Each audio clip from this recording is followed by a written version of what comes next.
Fox 10 News starts now with breaking news. Welcome into Fox 10 Midday. I'm Ashlyn Mitchell. Thanks for looking in on your Friday. We begin today with a death investigation underway in Theodore after police were called to a wooded area near Smith Street this morning. Our Stephen Moody has been following this case all morning long and has the latest now. Stephen, what can you tell us at this time? All right, Stephen, thank you. We have breaking news out of Biloxi in the meantime. After 19 hours, the standoff between a suspect is over. Police say the suspect stopped communicating around 9:30, and that's when they put drones in the air and found out the suspect and pregnant woman were in separate rooms. Law enforcement breached the apartment and took the suspect without incident. Investigators say the woman did not appear to have any injuries, but was taken to the hospital out of caution. The suspect is in police custody right now. Again, the standoff at the Oasis Apartments in Biloxi is over. We've been following that story overnight. We will continue to follow this and bring you updates as they come. Half the country's population is going to see some sort of winter weather impacts. Americans are bracing for heavy snow and ice throughout the weekend. States are pre-positioning emergency resources to respond to potential damage and power outages. Fox News correspondent Madison Scarpino has more. Road crews are putting down salt and brine ahead of a winter storm that's moving across the country. That'll give us a little advantage when the icing first starts. But with it being a sustained event, that doesn't mean that there might not be hazardous travel conditions throughout the duration of the storm. Forecasters say the system will first pummel Texas and Oklahoma with snow and ice before it threatens the southeast. Officials warn as much as a half an inch of ice could paralyze travel and cause prolonged power outages. If you can, stay home because there will be a lot of car accidents. Multiple states have already declared emergencies, and energy companies have pre-positioned crews across the region, though some warn road conditions could impact how quickly they respond. Safety is their number one value, so we want to make sure that everyone is being safe if there are trees down along a road. Later this weekend, the storm will reach the northeast and potentially drop more than a foot of snow in some places. Airlines have canceled hundreds of flights through Saturday, and multiple carriers are offering incentives for people to change their travel plans. Generally, weather-related delays and cancellations are not covered by the airline. It's always a good idea to consider trip insurance for exactly these types of situations. The travel booking app Hopper estimates as many as 15,000 flights could be delayed due to the storm. In Atlanta, Madison Scarpino, Fox News. Well, speaking of winter storm, here is our camera looking at Dallas right now, one of the numerous locations that are going to be impacted by this major winter storm. Our thoughts and prayers are with everybody in the southeast right now. There's a lot of cold around the entire United States. We're from the Midwest. Our families are being impacted right now. My family's from Chicago, and they're seeing -30 wind chill values at O'Hare International Airport. Wow. Yeah, and my family's from Missouri as well, so we're really close to you guys. Talked to my dad this morning. He said that they are getting up and gearing up to get ready for this storm. So definitely our thoughts are with them for sure. Yes, and this is another look at Dallas right now. Right now they're just seeing some rain because they're kind of like us right now. They have a mild pattern right now, but into this weekend, that's really when we'll start to see that winter storm. They'll probably start seeing effects in Texas tonight into the early morning hours Saturday. That'll make it off to our north later Saturday. Okay, what about for us here? For us here, it's just going to be a rain event, but what we're really tracking is the dangerous cold that is coming behind this system. Right. We'll see wind chill values in the single digits in some locations, but for right now, overall a mild afternoon for us. Temperatures in the 60s, cloudy skies. You can still see some fog over our city skyline right now. We had some fog developing this morning as humidity levels are slowly going up and with mild conditions out there. Temperatures across the area, though, we have 60 degrees in Pascagoula, 66 in Gulf Shores, 60 in Navarre, 57 in Mobile, 56 in Atmore, 50 53 in Grove Hill and 53 degrees over in Leakesville. Here's a look at our dew points right now. You could probably feel a little bit of that moisture if you go out and about today. We're in that pleasant category, but dew point levels are going to go up as we go on throughout this weekend ahead of that front moving through. So for this afternoon, right now it's not sunny, but we could see some sunshine poking through the clouds later on around 2 o'clock. 65 degrees by 1 o'clock, 64 degrees by 4 p.m. with partly cloudy to mostly cloudy skies throughout the entirety of the afternoon. Now here's a big thing that we're really going to be talking about is our weekend weather. On Saturday, we're going to start off mild with overcast skies. So if you're going to the Dauphin Island Parade, weather's looking good for that. But later on in the day, about late afternoon, early evening hours, those rain chances start to increase late that time. And then Sunday, soaking rain, heavy rain at times. Cold air does arrive later on that night. So we have a lot of basically an overall wet weekend ahead. And then right behind that, I mentioned the cold. Here's a look at our morning lows. This is not the feels like temperature. This is the temperature our mornings are going to get to over the next week. We have a mild morning for the most part going into Sunday, but then that front arrives. And then look at that. Temperatures well below freezing, and our feels like temperatures will be in the teens and single digits in some locations. I'll have more on your overall forecast in just a bit. Hannah, thank you. Back in our headlines, President Trump still wants to get Greenland, or at least parts of it, and he's not willing to wait very long. Fox News correspondent Lucas Tomlinson has the story now from Nuuk, Greenland. Greenland's going very well. It's in negotiation. 2 weeks. That's how long President Trump is giving Danish leaders to sign off on a new deal giving the U.S. more access to Greenland. The details are still sketchy, but they reportedly center on an agreement for the U.S. to take over small pockets of the island for military use. President Trump claims the deal is open-ended and gives the U.S. total control. The time limit is infinity, meaning there is no time limit. It's forever. We can do military. We can do anything we want. But Danish and other European leaders are pushing back. On Thursday, Greenland's prime minister told me he's open to more cooperation with the U.S., but only through the proper channels. He says giving up sovereignty is a red line, a stance backed by most of Europe. We followed 4 key principles: firmness, outreach, preparedness, and unity.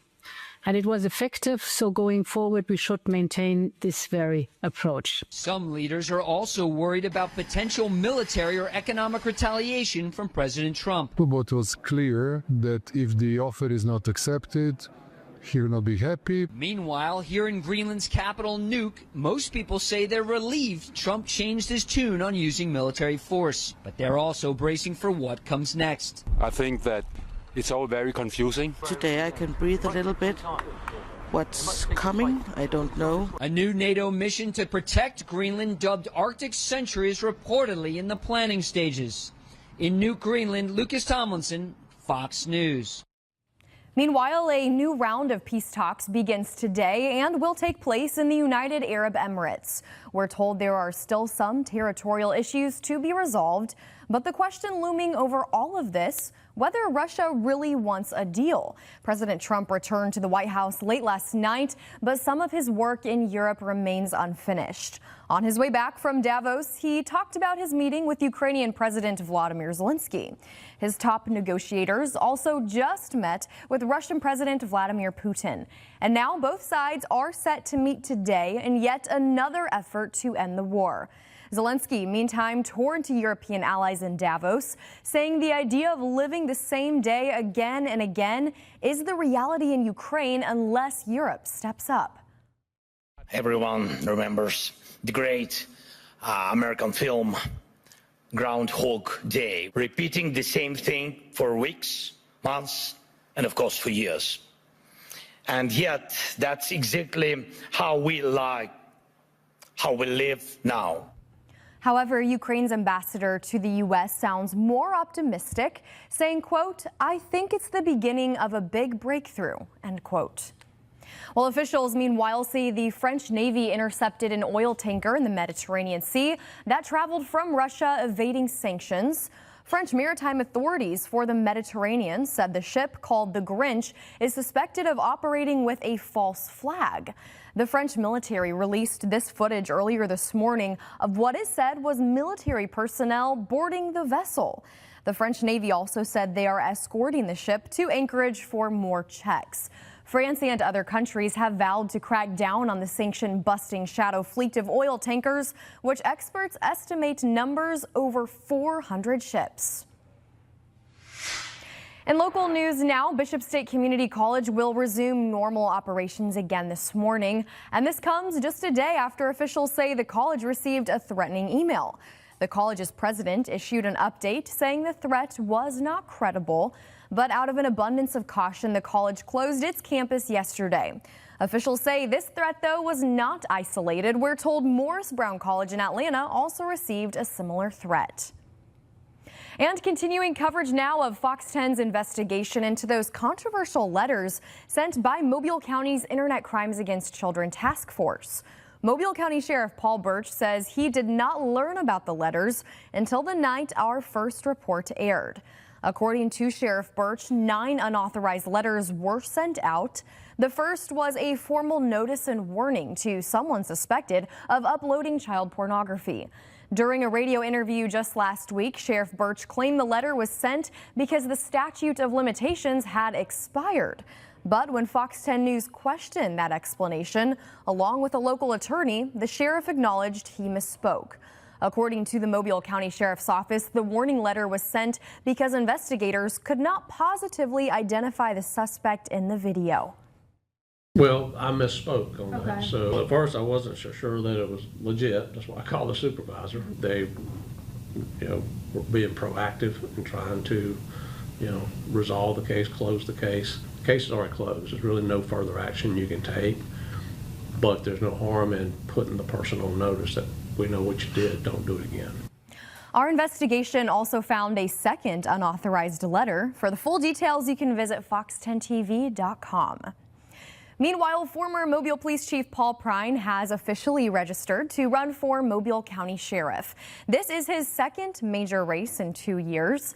He previously ran for Mobile Mayor last year, but came up short. Prine will now face incumbent Sheriff Paul Birch, who announced his re-election bid in November. Prine made his own announcement about running for sheriff that same month. It's 11:12 now on your Friday. Straight ahead on Fox 10 Midday, TikTok users can rejoice. The deal to keep the popular social media app operant in the U.S. is now official. We take a look at the details after the break, but first, Hannah, how's the weather panning out for our Friday? Well, Friday is looking great overall, mild conditions and slightly above average. We will have mostly cloudy skies by this afternoon, so sunshine before heading into this overcast weekend with a slight breeze out of the north and temperatures in the 50s by this evening. Don't go anywhere. We'll have another look at your weather after this. Welcome back into Fox 10 Midday. After months of drama and a brief hours-long ban last January, TikTok has officially finalized a deal that keeps the app operating in the U.S. Fox's Rebecca Castor explains. TikTokers across the country can now celebrate. The company announced Thursday it closed a deal to spin off parts of its U.S. business into a new joint venture. That was the requirement for the Chinese-owned social media app to continue operating in the U.S., and President Trump made the deal a top priority. We have American investors taking it over, running it, highly sophisticated. Tech giant Oracle, private equity firm Silver Lake, and Abu Dhabi investment firm MGX will oversee the new U.S. operation, with the focus on protecting user data. The Chinese parent company ByteDance will still handle e-commerce, advertising, and marketing. The U.S. controls the algorithm through its in the Oracle data centers. In China, the algorithm is about improving yourself, making you smarter. Here, we get brain rot, but it's up to us if we want to change that. On social media, President Trump thanked Chinese President Xi Jinping for approving the deal, writing he could have gone the other way, but didn't, and is appreciated for his decision. This is huge because what people don't realize about TikTok, it is becoming one of the fastest growing e-commerce platforms on earth. And with AI coming, you can watch a product for 59 seconds and just click on your phone and instantly have it delivered. With the algorithm now under U.S. control, TikTok users could start to see changes in how videos are selected for their feeds. In Washington, Rebecca Castor, Fox News. Taking a live look outside over at Pensacola Beach right now. Overall, a mild day. Some people getting their walks in on the beach right now, but that's all going to change this weekend. So here's what we're tracking for our weather headlines. A mostly cloudy and mild afternoon overall across the area, but we are still tracking that winter storm that is going to impact the southeast and how exactly it's going to impact us. But the biggest concern is after that major winter storm moves through and that cold front brings in an Arctic blast right behind it that is going to bring us dangerously cold temperatures. So forecast highs today, slightly above average. Definitely going to want to enjoy the warmth today. 67 for a high in Mobile, 68 in Pensacola, 67 in Brewton, 59 in Grove Hill, 65 in Leakesville, and 68 degrees over in Fairhope. And by the time we get to this afternoon, definitely had a great start to the day, but we could see some sunshine by the late afternoon hours with partly cloudy to mostly cloudy skies, 65 degrees by 1 o'clock, then 64 degrees by 4 p.m. And tonight's forecast, a little bit on the cooler end, but mostly cloudy skies, right where we're supposed to be with our temperatures. 46 for a low in Mobile, lower 40s near our more inland areas, and closer to 50 degrees closer to the coastline. And we can't rule out a lingering shower. That's why we only have a 10% chance for rain. Overall, a very mild night. But by the time we get to this weekend, that's when we see the big changes happening. We have a quiet start to our Saturday where we'll just have some cloudy skies, but rain comes later on in the afternoon into the early evening hours. So that's where that 60% chance of rain comes from. Then on our Sunday, 65 for a high, and we're going to have rain all day long. Heavy rain at times. We could even see some strong thunderstorms embedded in that line moving through, where we could see some gusty winds, a brief tornado spin up or two, or even some hail cannot be ruled out either. So let's take a look at our giant model across the entire southeast before we get to our local area. So this is a look at that winter storm moving through. Around noon, that winter storm starts to make its way over Alabama. As you can see, the green here, that is for our location. We are not going to get any winter weather from this system. That's going to stay well off to our north as well as to our west. So we're just going to get a downpour of rain throughout the entirety of the day, Saturday into our Sunday. Then right behind it, we have a northerly wind come in, bringing in some Arctic air. So here's a look at our local area. This is our graph model to give you an idea of what we're looking at. Northerly winds for our Friday. We have a weak front moving through, so we do have a change in pattern there. Then we go into our Saturday, lingering showers in the early morning hours. These are going to be more of a drizzle, mainly near I-10 corridor. Going into late Saturday afternoon, this is the lunchtime hours, maybe a lingering shower or two north of Evergreen, but this is what we're keeping an eye on right here. This is that front moving through on Saturday. What's ahead of that front could bring some heavy downpours to our area, some gusty winds. And then this is the actual front moving through. This line right here has some sleet embedded in it for our friends off to the west. By the time it gets to our area, it is just going to be rain, heavy downpours, gusty winds, some lightning. This is where that severe weather threat comes in. We have a level 1 out of 5 risk for severe weather on Sunday afternoon. Right now it's for the entire Fox 10 viewing area, but that's going to get trimmed down as we see more coming out closer to our Sunday. So that's not why I'm showing the severe weather risk, but I'm informing you of it. So this line is going to move through into the lunchtime hours on Sunday and rain until about the dinner time hours. Then that northerly wind comes and bringing in that Arctic air. So that ice accumulation going to be well off to our north and our west. The closest location to us that could see any ice is going to be near Hattiesburg. That's going to be the closest location for us. And as you can see across the entire southeast, winter storm warnings issued for more than 20 states at this time. Everybody's going to be in our thoughts and prayers. A lot of power outages will be associated with this. And then the biggest thing for us is going to be the cold mornings. So you can see starting on Monday, our mornings are going to be below freezing until Saturday of next week. So you're going to want to make sure you bundle up those kiddos when they're on their way to school, protect your pets, protect your pipes, and protect your plants. Then here's a look at those wind chill values moving through. The front moves through on our Sunday. Look what it does to our wind chill values. We're going to be in the 20s 4 a.m. on Monday, even in the single digits. This is at 8 a.m. 8 degrees for a feels like temperature in Grove Hill, not even 20 degrees for a feels like temperature near the coastline. We're probably going to get some cold weather products issued Sunday night into Monday morning, and then the same thing will happen Monday night into Tuesday morning, where we could see some cold weather products, whether it be extreme cold warnings and watches or cold weather advisory for some locations. So our 7-day forecast is going to be a wet one this weekend with a major storm moving through the southeast, bringing us some impacts, not cold or winter weather impacts. Then we're going to have an Arctic blast to start on Monday that'll last through the week. Thanks, Hannah. Like Hannah just mentioned there, the coldest air of the season is headed our way late this weekend. Again, we are expecting hard freeze conditions for several nights. Sarah Wall is taking a look at what officials are doing to get ready, what they say you can do to prepare, and ultimately how to stay safe with temperatures feeling like the teens. We're not used to that here. In Depth with Sarah Wall, Cold Weather Preps is available now on the Fox 10 Gulfstream TV app and, of course, on our Fox 10 Facebook page. Well, if you're heading to Dauphin Island People's Parade this weekend, mark this down. The parade time has changed. It'll now start at noon instead of 1 p.m. The earlier start time gives the parade a chance to wrap up before that expected rain moves in. The parade is still happening. Again, it's just 1 hour earlier. It's 11:23 now. Coming up, the Oscar nominations have been announced. We have the full details for you after this. You're watching Fox 10 Midday on your Friday. Welcome back in. Nominees for Hollywood's biggest night have officially been announced. We have a look at some of those going for the gold at this year's Academy Awards. Here's Fox's Ashley Dvorkin. A historical horror movie makes history and leads the way to the 2026 Academy Awards. I don't believe in magic. Ryan Coogler's supernatural vampire saga Sinners goes into this year's Oscars with 16 nominations, the most of all time, including one for Best Picture. Rounding out the top 10 Best Picture nominees are Begonia, F1, Frankenstein, Hamnet, Marty Supreme, One Battle After Another, The Secret Agent, Sentimental Value, and Train Dreams. You twins? Nah, we cousins. Sinners star Michael B. Jordan is up for Best Actor for his dual roles. He's joined by Marty Supreme's Timothée Chalamet, now the youngest male actor to earn 3 Oscars acting nods, plus Leonardo DiCaprio from One Battle After Another, Blue Moon's Ethan Hawke, and Wagner Moura of The Secret Agent. Best Actress contenders are Hamnet's Jessie Buckley, Rose Byrne of If I Had Legs, I'd Kick You, Song Sung Blue's Kate Hudson, Renata Reinsve of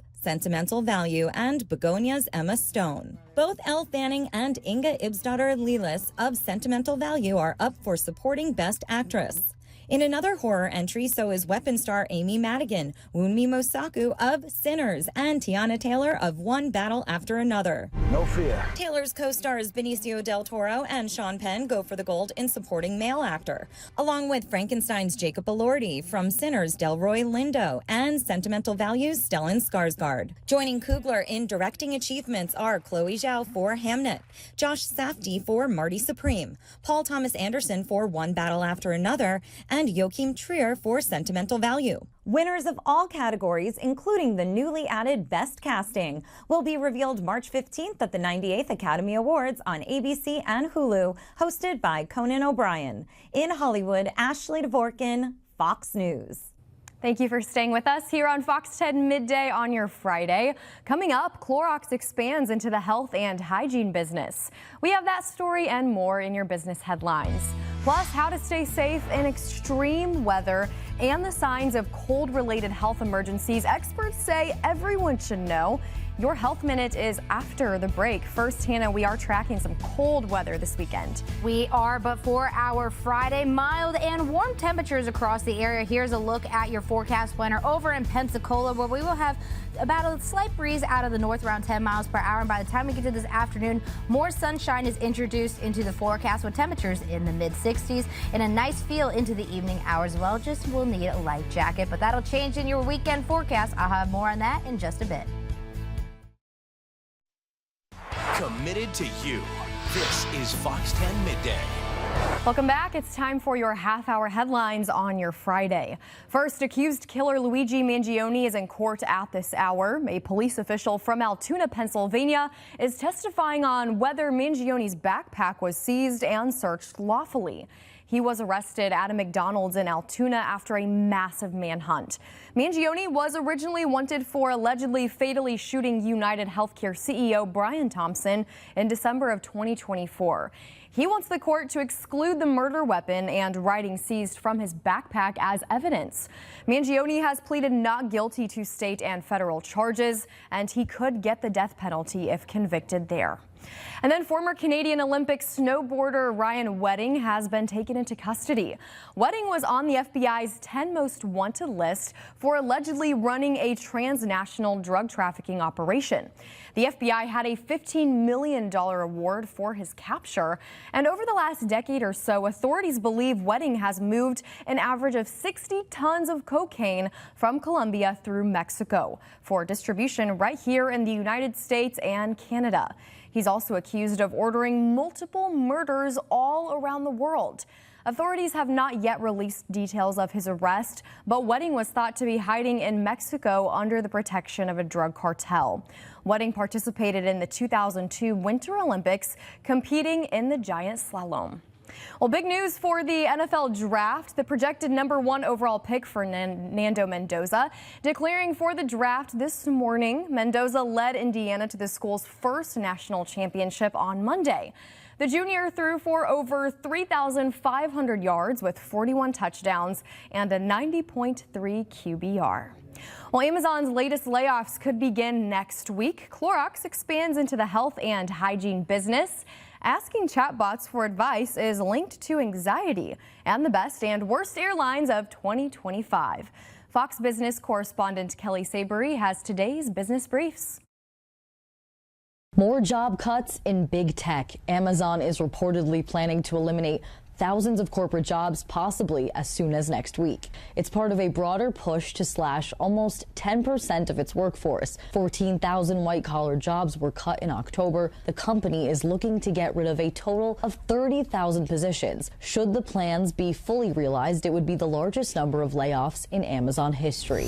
Clorox is adding to its lineup of household products. It's buying Gojo, the company that makes Purell. Clorox will pay $2.2 billion for the top-selling hand sanitizer. A new study saying using AI for advice could be linked to depression and anxiety. The research suggests people who spend time with chatbots for emotional support are more likely to report mental health issues. Over 87% of those who use AI every day say they use it for personal reasons, including recommendations and advice. Users between 45 and 64 were more likely to report depressive symptoms.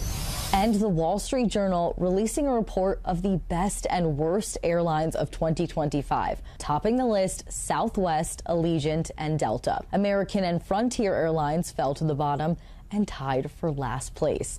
In Chicago, Kelly Sabery, Fox Business. Taking a live look outside at Gulf Shores right now. Not a bad start to the day overall, but we are tracking a lot going into this weekend. Let's take a look at what we're tracking right now for the outdoor forecast. So a mild and overall cloudy day for your overall Friday. What we're tracking, though, is cold for this weekend. So right now we're going to have mild temperatures in the mid-60s. We could see some sunshine by this afternoon. But here's a look at your forecast for today, location by location. We'll have a high of 68 degrees in Pascagoula. Oh, they just switched on us. 69 in Van Cleve, 67 in Lucedale with mostly cloudy skies. Moving into our more inland areas, we're going to have a high of 60 in Jackson, 66 in Atmore, 59 in Beatrice, 66 in Bradley, 58 in Coffeyville, and 61 degrees in Fruitdale. Moving into Mobile and Baldwin County, we have a high of 67 degrees in Mobile, 63 in Dauphin Island, 67 in Fairhope, 70 in Gulf Shores, 70 in Seminole, and 64 degrees over in Mount Vernon. Moving into northwest Florida, we'll have a high of 66 in Walnut Hill, 67 in Perdido Key, 68 in Pensacola, 68 in Navarre, 68 in Crestview, and 66 for a high in Destin. So if you're going out and about this evening, looking good in your forecast, upper 50s for the majority of your evening with mostly cloudy skies, 59 degrees by 6 o'clock, then 52 degrees by the 9 o'clock hour. Forecast lows tonight, not terrible, about right where we're supposed to be. About lower to mid 40s in our more inland areas, 40 in Grove Hill, 44 in Evergreen. Getting closer to the coastline will be near the 50s, 51 for a low in Pensacola, 46 in Mobile, 49 in Fairhope, 53 in Destin, and 44 over in Lucedale.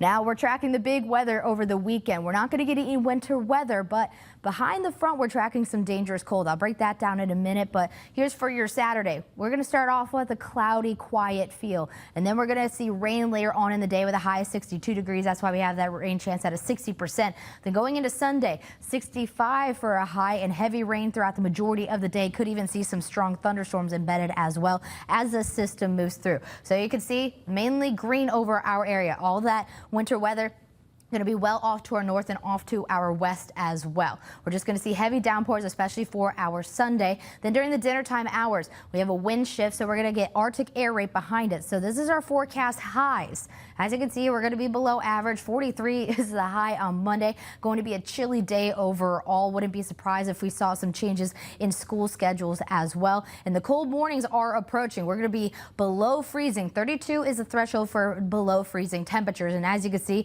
there is one day where we might be at the threshold, but we're going to be below the threshold starting on Monday going into next weekend. And a storm tracker alert day has just been issued for this cold temperature we've been talking about. We've been talking about dangerous cold weather coming in right behind that front. We're expecting a hard freeze and dangerous wind chill values Monday morning as well as Tuesday morning. So let's break that down. Here's the wind chill values expected on Monday morning. That is a feels like temperature of 8 degrees over in Grove Hill. Here in Mobile, only 11, not even breaking 20 degrees for that feels like temperature near the beaches. This is because we're going to have gusty winds and overall it's going to be a chilly night. Going into Tuesday, slightly warmer, but still not going to feel all that great. We're going to have a feels like temperature of 14 in Grove Hill, 18 in Mobile, only 20 degrees for a feels like temperature in Pensacola. Right now, we do have a cold weather watch issued for a good portion of the area because of these temperatures. The National Weather Service literally issued it a minute before I went on air, so we don't have that graphic right now. Just something to be aware of, that it'll probably become a cold weather warning as we get closer into next week, where we have frigid temperatures right behind the wet weekend we are about to experience. Hannah, thank you. And we know exposure to those extreme cold can be dangerous, even deadly. While everyone can be affected by low temps, those at highest risk include the elderly, young children, and of course, those without a warm home. In today's Health Minute, Mandy Gaither has more on how to stay safe in extreme weather and the signs of cold-related health emergencies experts say everyone should know. As the temperatures drop, the danger rises. In 2023, more than 1,000 people died in the U.S. due to excessive cold or hypothermia, with the highest percentage of deaths happening in January. Your body becomes so cold, a lot of your bodily functions just can't function the way that they're meant to. Dr. Carl Allenby with Cleveland Clinic says if you have to go out in extreme cold, dress properly. That includes a scarf or mask that covers the face and mouth, gloves, water-resistant boots, a hat, water-resistant coat, and several layers of loose-fitting clothing. Body parts most affected by frostbite are the nose, ears, toes, cheeks, chin, and fingers. As the coldness progresses and the frostbite increases, you can have things like numbness. Your extremities could get very pale and then can get hardened as well as you continue to progress through that. When the body loses heat faster than it can produce it, hypothermia can happen. That's when there's a life-threatening drop in body temperature below 95 degrees. In adults, symptoms include shivering, exhaustion, confusion, fumbling hands, memory loss, slurred speech, and drowsiness. In babies, signs could be bright red cold skin or very low energy. Allenby says 911 should be called immediately. You're going to rely on bystanders who realize that somebody may not be acting right or that there's some sort of change in their mentation. For Health Minute, I'm Mandy Gaither. Well, that playground we told you about last week at Penelope House is now finished and ready for play. Take a look. The playground came to life thanks to a grant and partnership with ArcelorMittal Calvert and the United Way of Southwest Alabama. Penelope House takes in victims of domestic violence locally. Executive Director Tony Ann Torrance says the playground they had was long overdue for an upgrade and will help families, especially children, during their temporary stay. Super excited because, you know, play is so much a part of children's lives, and when children come into the shelter with their parent, their lives are already a mess. They're just, you know, there's just so much uncertainty when they get here. They're scared of things. They're, you know, their whole life is changing. And it will serve Penelope House for years to come. The playground was professionally installed by Hercules Outdoor Amenities. Straight ahead on the show, today we are celebrating one of America's favorite desserts. Excited for this one. Plus, the Queen of Clean shows us why cleaning our hair dryer could actually save you some money in the long run. We'll be back with more Fox 10 Midday right after this. Welcome in. Today is National Pie Day. Now, whether you bake it or buy it, it's time to slice it up and devour one of the nation's favorite desserts. In fact, we love pie so much that we actually celebrate it as a country twice a year. The pie celebration on January 23rd is the first observation of the year. The second takes place in December. Whether it's apple, blueberry, lemon meringue, or pecan pie, with so many flavors to choose from, you shouldn't have a problem finding one you like. Okay, pecan or pecan? I'm just kidding. I mean, I say both. It just really depends on what comes out of my mouth. Fair. But technically there's three, because we have Pie Day from the math version of pie. You're right, which is 3.14, March 14th. That's true. Listen, we love our food. We love our treats. If you had to pick a favorite, which one would you? Anything to involve chocolate or peanut butter. I like the more sweet ones. I do like apple pie, though, I can't lie. Yeah, apple pie is delicious. Or I pumpkin love pie. A fruit pie, so good. Pumpkin pie, sweet potato pie. My favorite, though, a good homemade cherry pie. I've never had a makes cherry pie, actually. Just add some vanilla ice cream to the top, and it's, chef's kiss. It's incredible. Well, listen to this now. Blow dryers are one of the most items used in a home, and we use them a lot here in the news business. But did you know that they can get dirty and clogged? Yeah, the Queen of Clean shows us how to clean it and prevent it from burning out. Blow dryers. Did you know that you need to clean them? I bet you didn't. But if the filter gets clogged, that's what burns them out. So I want to show you how to do it today. On most blow dryers, this back piece comes off. Usually you turn it. Sometimes you have to take a little needle or nose pliers or something and lift it off. But mostly it just turns off. And in there will be a filter, and it collects dust and lint and fuzz, and it overheats the dryer. So what I'm going to do is I'm going to take just an old toothbrush, and I'm going to start and brush that out. Start cleaning it and getting all the lint and fuzz that's in there off of it. Now you're going to work at it till you get it all off. You might have to pick it out a little bit. Once you get that out, and you can see it coming out here, you get all that fuzz out of there, your blow dryer is going to work so much better. And while you're doing it, let's clean the outside too. So we'll put the top back on, and we'll take a little rubbing alcohol and a paper towel, put it on it, and get all that styling product residue off. And all we're gonna do is wipe it down. Now, I always do this with it unplugged, just for safety's sake. And then I'm gonna turn that plug on, and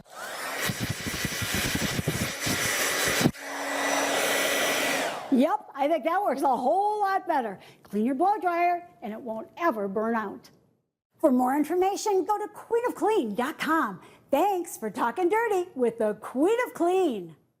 All right, thank you, Queen, for that helpful advice. I don't really want to know what's in my hair dryer, but I will say I have one of those hair dry brushes, and I have to clean it out every few days, because if I don't, it'll start sparking, and flames will. You can literally see flames on the inside. Are you sure you just don't need a new hair dryer? Maybe. Mine doesn't do that. It almost caught my hair on fire, and I had to clean it out. So this is your reminder to clean your hair dryer. Or get a new one, because I don't think that's correct, because mine doesn't do that. Maybe I should. That's a fire hazard. Yeah. Well, taking a live look out on our Admiral camera, mostly overcast sky day, but if you miss the sunshine, we can see a little bit this afternoon, but be prepared for big weather changes going into this weekend. We'll have one more look at your forecast after this break. Welcome back. The discovery of a full-grown male deer trapped inside a bank led officers to play a cat and mouse game with a freaked-out buck. Jeremy Roth has today's Take a Look at This. Police responding to a burglary alarm at a bank in New York were surprised to learn the culprit inside was, in their words, a buck looking for bucks. Video shared by the Suffolk County Police Department shows the officers encountering a full-sized male deer they say had crashed through a window and become trapped inside the bank amidst loud ringing alarms, which it clearly wasn't digging, as it frantically thrashed and crashed around the office looking for an escape. Careful to avoid the buck's sharp antlers, officers were eventually able to corner and corral the freaked-out animal and carefully direct it back through an exterior window, where it galloped off a newly freed furry felon. Here's a video that'll make you say, oh dear. Video posted on social media by Canada's Parks Department shows the moment a skier descending the so-called vortex run near Lake Louise triggered and became trapped in an avalanche. Oh, avalanche, avalanche. The post said the skier was carried to the bottom, was buried up to their waist, and lost both skis, but was otherwise unharmed. The department said the ski party willingly shared the video so it could be used to inform and warn other recreationalists of the risks of the run. Well, the weather outside is horrific, but hey, at least the snowballs are terrific. And in places like upstate New York, sometimes they come pre-rolled. A combo of snow and strong winds created a rare byproduct called snow rollers, littering a neighborhood in all-natural, wind-wound snowballs. Think tumbleweeds, but for snow. By the way, cameras captured the freezing phenomenon in the town of, wait for it, chilly, New York. Sometimes these things just write themselves. For Take a Look at This, I'm Jeremy Roth. I love Jeremy. I've never seen something like that before. That's I have interesting. not either. He always has something I've never seen before. I love those pre-made snowballs though. That's so nice. You can just talk about a snowball fight. I mean, we should do that outside at Fox whenever it snows again. Hey, I wish. Now it's a whenever instead of an if. That's true. Very true. But we will not have snow this weekend. I am going to clarify that we will not have any snow this weekend. Here's a look at your afternoon planner. Could see some more sunshine by this afternoon. It's been a quite cloudy, overcast day for the most part. Temperatures in the mid-60s through the afternoon, and we're tracking a wet pattern into this weekend. We're going to have a quiet, cloudy day to start off our Saturday. Highs near 62 degrees, but rain does come in towards the evening hours for a 60% chance there. Then going into Sunday, basically a 100% chance that we're going to see some rain. Heavy rain at times as well as that front moves through, high of 65 degrees. I will note, though, we do have a low and severe weather risk issued by the National Weather Service for Sunday afternoon, where a couple of those storms in that front, not all of them are going to be severe, but some of them could be strong to severe, bringing in gusty winds, frequent lightning, a spin-up tornado or two, and maybe some hail. The hail is a little hit or miss, but the first two, gusty winds, is going to be the primary one. And we were just issued under an extreme cold watch across the entire Fox 10 viewing area. We've been talking about it the last couple of days. This is not a surprise. If anything, I would not be surprised if we even had a cold weather warning getting into our Sunday, where we will have wind chill values in the single digits in our more inland areas, and then in the teens, even towards the coastline. So make sure you're taking care of yourself, preparing, bundle up. I would not be surprised if we saw some school cancellations or delays with the cold weather we're having into Monday morning. Could even see this on Monday night into Tuesday morning as well. Make sure you bundle up and just stay indoors while you can, because in our next 7-day forecast, it's going to be a wet weekend overall. That's where we're going to see the most amount of rain. Temperatures on the mild side in the 60s. Then that front moves through and we're going to have cold Arctic air right behind it. Monday will be quite chilly, and we're going to keep tracking the cold. Sure. Yeah, download the Fox 10 weather app. Now is a great time to do so. Thank you for watching Fox 10 Midday. We'll see you on Fox 10 Live at 3.